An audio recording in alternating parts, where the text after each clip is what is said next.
Every time we have a meeting, prospects and customers always ask us, well, how are you going to evaluate your performance? And so in this video, we're going to discuss how to evaluate your sales and marketing channels, specifically your key performance indicators or KPIs. This is really important when you're evaluating, is what you're doing working? Is it not working? Where are the leak points? And it's not just like, oh, our marketing's not working. There are four different sections, and I'll give you a bonus one at the end, but four different sections that you want to look at for your marketing and sales channels. And I'm going to go through them with you today. And this is what we do at Flash when we are partnering with a company. We check all these levers off to make sure that things are functioning properly. And if there is a leak point, then we bring it up to the client, whether that's us or them.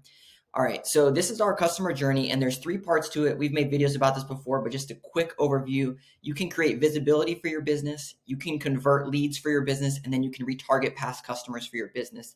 The end goal is to get to this sale, which is more revenue for your company. But there's a bunch of other things that happen before you get to the sale. As you know, you're building visibility, you're out doing marketing, you're out running ads, you're building relationships with referral partners, then they're contacting your business, they're filling out leads, going through this funnel to try to get to a sale. And then maybe you're re-engaging people to come back into your funnel. That's the gist of this. So the first key performance indicator that we want to look at is this visibility funnel over here, which is how many people are actually seeing our business and its impressions and visibility. And so what this means is if you're doing all this stuff out here, you're building referrals, you're doing direct mail, you're doing prospecting calls, you have an email newsletter, you're doing some type of text message marketing and social media, you're doing all this stuff, right? And so imagine there's a billboard out on the highway and all these people are driving past it and they see your billboard. That is what impressions and visibility is. All these people are seeing your stuff all over the place. But if you could get to a big number that all these people are seeing your stuff, that is the first key performance indicator, which is how many people are seeing your stuff. Because if you have a good product or service, then there's only two reasons why you're not doing more business. The first one is your product or service is not good. The second one is that not enough people know about it. So that is why this is the most important first step, is get more people to know about your product or service, so that way they can use your service if it truly is good. All right. So how can you do this? There's a bunch of different ways to track your visibility. The way that we do is through Google Analytics. We can see the number of impressions that a website gets. We can also see on ads how many impressions that you get from there. If you're doing any business-to-business outreach, you can look at how many maybe one-on-one meetings that you've had with prospects or referral partners.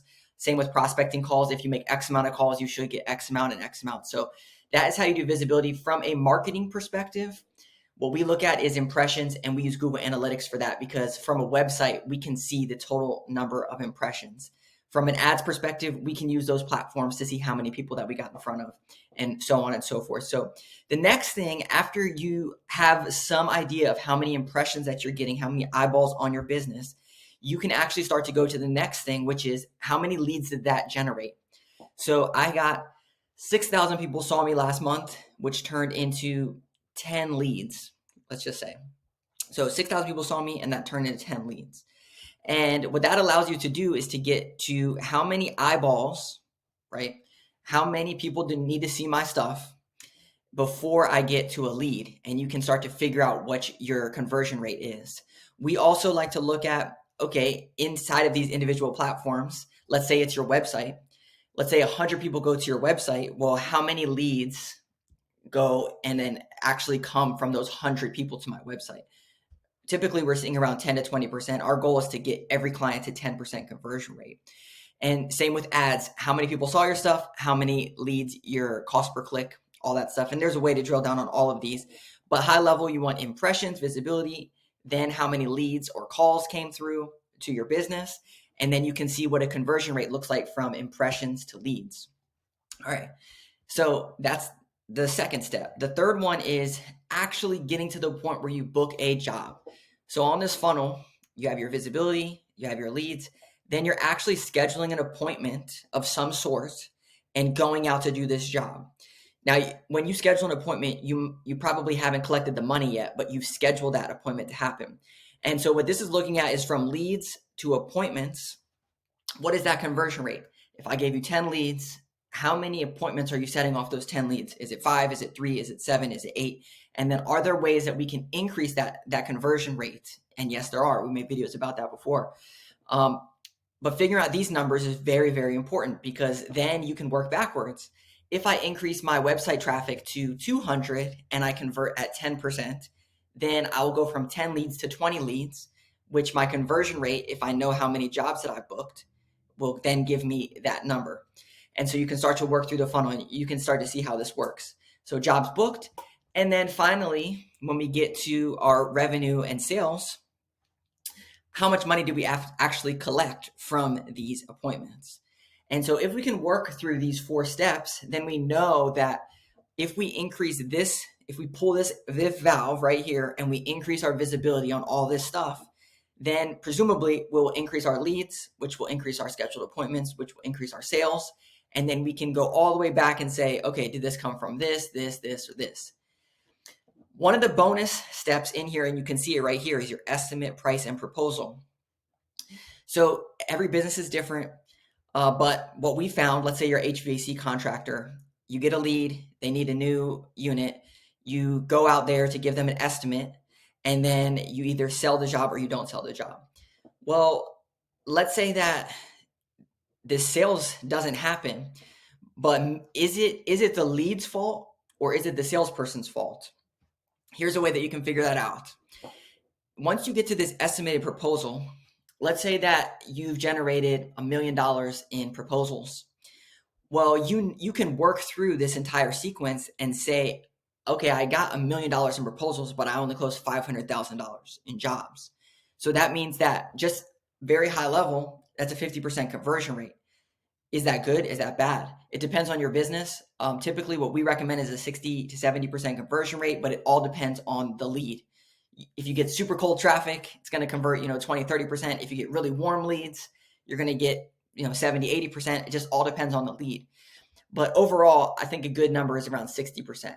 And so as we work through these channels, we can create more visibility, whether that's through retargeting, again, sending out a newsletter. That's another way to get in front of more people. Same thing with all these. And then when they come through these sections, do we have a number and a key performance indicator for each one of these?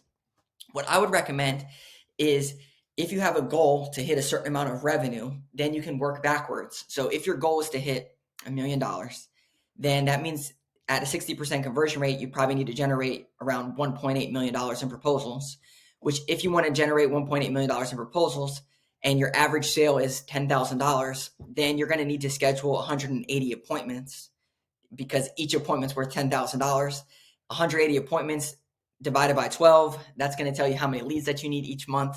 And then to get those leads, you're going to have to go back over here and figure out, what all do I need to do to get those 12 leads, or whatever it is. And if you do these things, I promise you, you'll be successful. As a marketing consulting company, we partner with companies and we help build these metrics in their business. Some companies do not have the visibility, literally visibility, in their numbers. They don't know how many leads they have. They don't know how many appointments. They don't know how many proposals. We help build these inside of businesses, because if you're spending money on marketing, we don't want you wasting money. And so any good company should do this. If you find this content interesting, be sure to hit like and subscribe. We post videos about growing local service businesses, and we'll see you in the next video.